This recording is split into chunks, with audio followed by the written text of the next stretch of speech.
How to use Pinterest shopping hidden feature. To use this feature, first of all, go ahead and open Pinterest application on your device. From there, all you have to do is simply tap on this search button, which is located on the bottom navigation bar. From there, tap on this search button once again, and you should be able to find this camera icon right next to this text box. Go ahead and simply tap on it.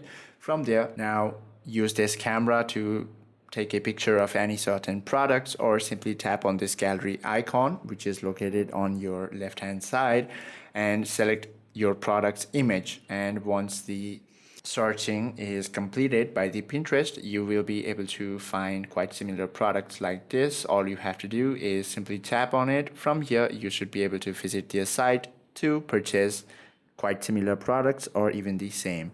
I hope this video helps you out a lot. If you have any questions or queries, please do comment down below.